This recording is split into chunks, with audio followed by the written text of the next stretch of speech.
بسم الله الرحمن الرحيم والصلاة والسلام على رسول الله وعلى آله وأصحابه أجمعين والحمد لله رب العالمين. السلام عليكم ورحمة الله وبركاته. This is Dr. Tariq Rasheed, our program Secrets of Fasting. We will discuss the conditions for fasting. So the first episode we mentioned types of fasting.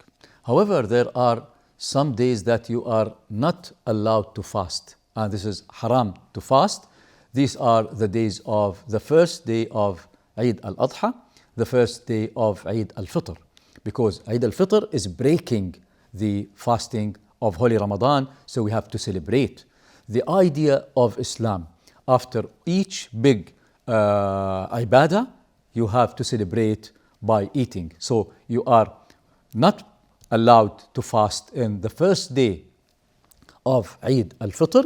It's from its name. It's breaking the fast. It's the holiday for breaking the fast. So you are not allowed to fast. Also, we are not allowed to fast after Hajj, which is the first day of Eid al-Adha.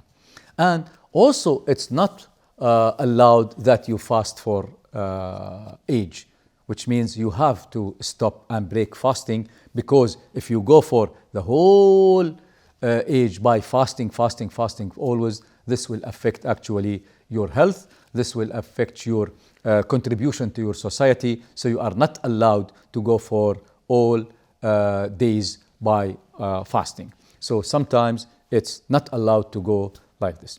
Also, there are some types of fasting practiced by some nutritionists, what is called intermittent fasting. And intermittent fasting is not actually a fasting, although it is a fasting, but not following a sharia from dawn till, for example, sunset. Some people go for what we call 16-8 fasting, which is 16 hours fasting, then 8 eating. Some goes for 14-10 and so on. The idea of all these types of fasting is to help the body physically to go for more strength and gain actually more positive health. This is all types of fasting. Now, what are the conditions of fasting through which the Islam defined the conditions? The first condition is to see the moon that announced the starting of Ramadan. And of course now in all Islamic countries, they have some sort of looking for the moon, and we are using several now devices that one can help actually to see the moon. So the first condition is the seeing of the moon. صوموا لرؤيته وأفطروا لرؤيته, as our Prophet Muhammad alayhi salatu wasalam said, that once you see it, you start fasting, and once you see it at the end of the month, you have to go for Al-Eid, which is the holiday. The second is the intent. You have actually to say that I want to go for fasting. Not necessarily by a voice, but you have to go for a niyyah. So a niyyah, it's a must condition for fasting in Ramadan. The third is maturity. Maturity, that you are actually mature now, that you know what you are doing. So there is a question here. Can kids fast? It's the tradition of Islam to help always that we can build good habits within our kids. So it's good to practice fasting for kids, but not for a long time. The idea is to start practicing the habit of fasting. So the third condition is maturity. The fourth condition, there is nothing preventing from fasting. Sickness or illness will prevent fasting, because in such a case you will harm your health. So Islam does not want to harm your health. On the opposite, you have to gain more positivity, and in order to, you can do all types of ibadat. So if you have sickness, illness, some traveling, because traveling also is causing tired to people. So in case of traveling for certain distances, it said about 81 kilometers traveling, you can go for breaking the fast. And the third, when the women have the period, they are not allowed to fast, because fasting you have totally to be pure and actually not affecting negatively your health. The fifth condition is the timing. It starts from dawn and it will end by sunset. So these are the main conditions in fasting for Ramadan. What are the objectives and advantages of fasting? Actually, there are lots of objectives and benefits that we can gain from fasting. And always, when God asks us for a certain ibadah, the idea is for our benefit. Whether this benefit could be physical, this benefit could be mental, could be emotional, spiritual, God will always support the human beings with what actually benefit them. So what is the first benefit? Is belief and strengthening spiritually with our God by obeying the orders of God to ask us to go for fasting. شهر رمضان الذي أنزل فيه القرآن. So we have to fast in Ramadan to get closer to our God. So this is the first objective, that you are obeying, you are totally believing in this important ibadah in Islam. The second is mastering this important skill. So how to gain a skill? And usually they found in order to gain any skill in life, and fasting is a skill, we have to follow a 4 principles, or let's say 4 pillars to master any skill. And fasting is a skill. The first idea is knowledge.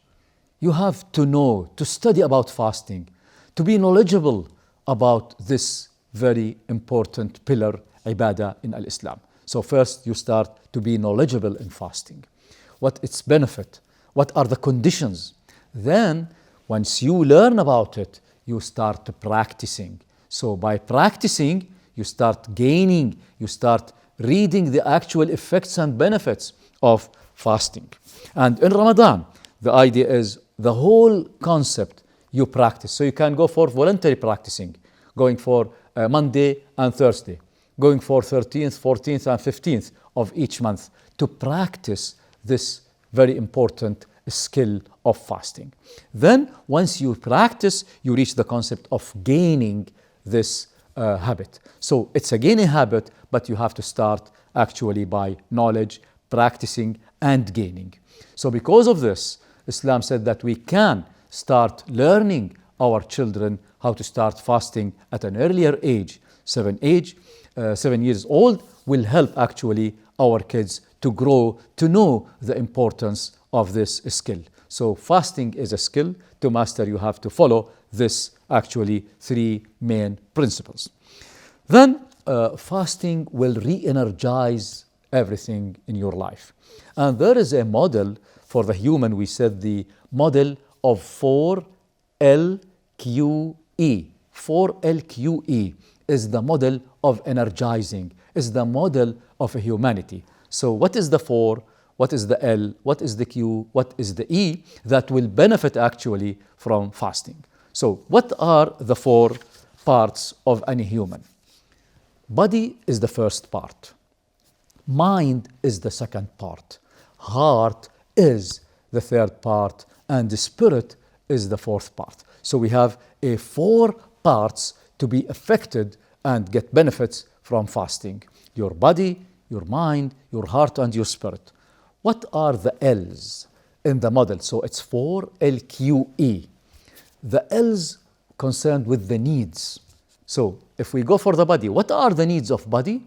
The needs of body: to be fit, to be physically fit, and also the need of the body is to be supported by food and drink. But in Ramadan, we do this once we get for the sunset. So we have to satisfy the first L, which is to live. And this is the idea. Because of this, if you have some sort of sickness, you are prevented and not allowed to fast. What is the second L of mind? Is to learn. Because of this, the first ayah on Muhammad alayhi salatu wasalam, iqra. So learn.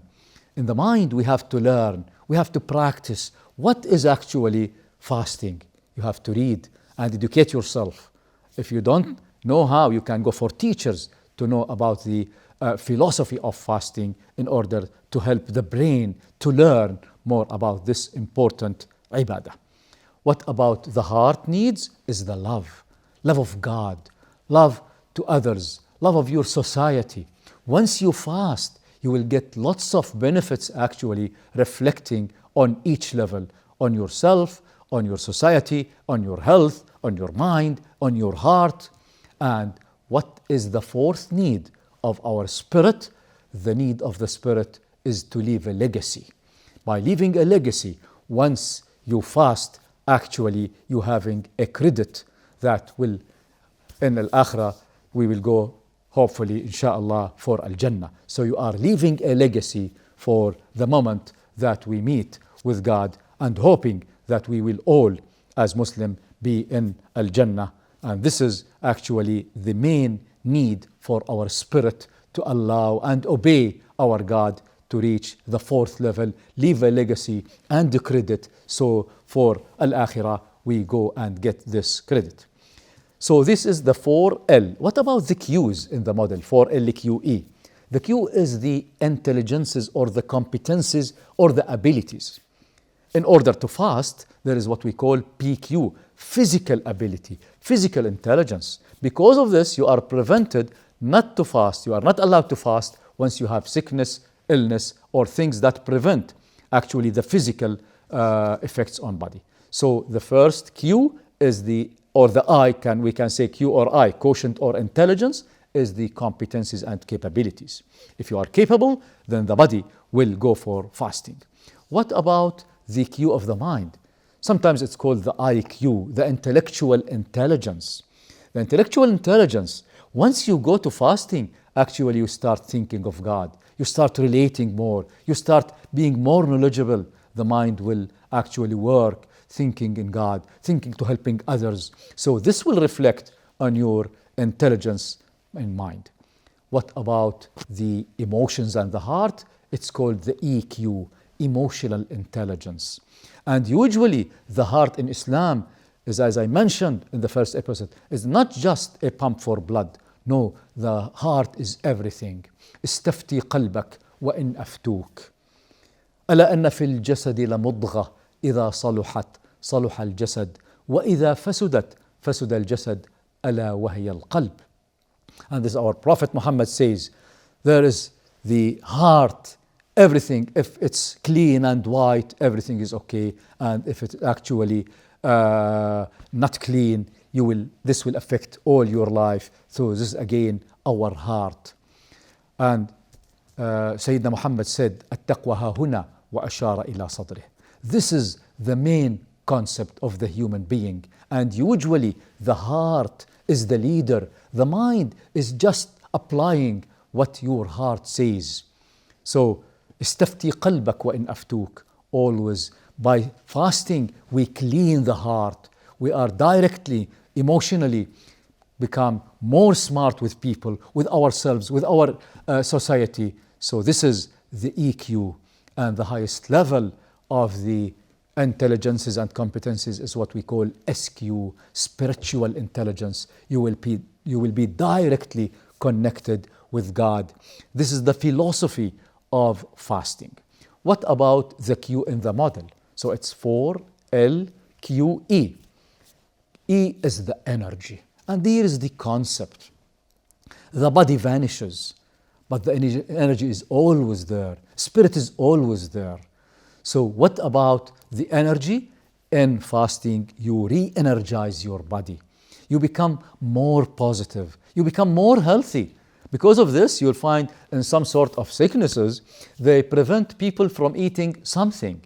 And fasting from God will help in such concept of the what we call the physical intelligence and the physical re-energizing.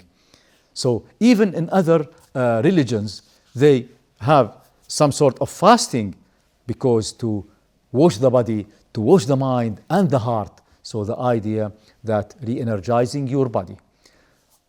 Are we re-energizing our mind? Of course, we have what we call the I or intellectual energizing. And usually you will find people in Ramadan, they go more for Al-Quran, they go for what we call Al-I'tikaf, the last 10 days that you have to go for a mosque and totally Al-I'tikaf, linking yourself to God, reading more about the Quran, understanding the Quran, its meaning totally, so we are re-energizing our minds mentally. Emotionally, is there an energy? Of course. You will get to know more about people. You will start feeling with the poor people. So it actually increase your emotional intelligence, emotional energy. You will see some sort of a flow of emotions positively once you practice fasting. And for sure, the spiritual energy is that we renew every year. We have a 1 month, and every day we have 5 praying. All of these is actually re-energizing and reconnecting with God. So these are the main benefits and advantages that we can gain once we practice fasting. Now, is there any other advantages of fasting? Of course, it's reflecting positively on all your relations. And usually we are in this earth in order to act, to build. Well, the idea of Islam is to help building the society, building the community. This is the concept of Islam. How does fasting reflect on our 5 relations? So what is a relation? Actually, a relation is a connectivity between 2 parties, 2 people, 2 individuals. That's it. What are the 5 levels of relations? First is the personal relation, the relation with myself. Once we practice fasting, actually we are getting inside ourselves. And always there is a principle called inside out. Try to go inner to yourself, to understand more. In fasting, actually our concentration is with the inner side, and always be an inner people, which means from inner you have principles that will actually help you in going to the out. So personally, on the personal level, you will get advantage from fasting. The second level that we can get is what we call the family level, will also take advantages from our relation with God. By fasting, we increase our relation with our kids, wives, husbands, and our companies, friends, society, and the humanity. So these are the main advantages that actually will be reflected by fasting. Wassalamu alaikum wa rahmatullahi wa barakatuh. This is Dr. Tariq Rasheed.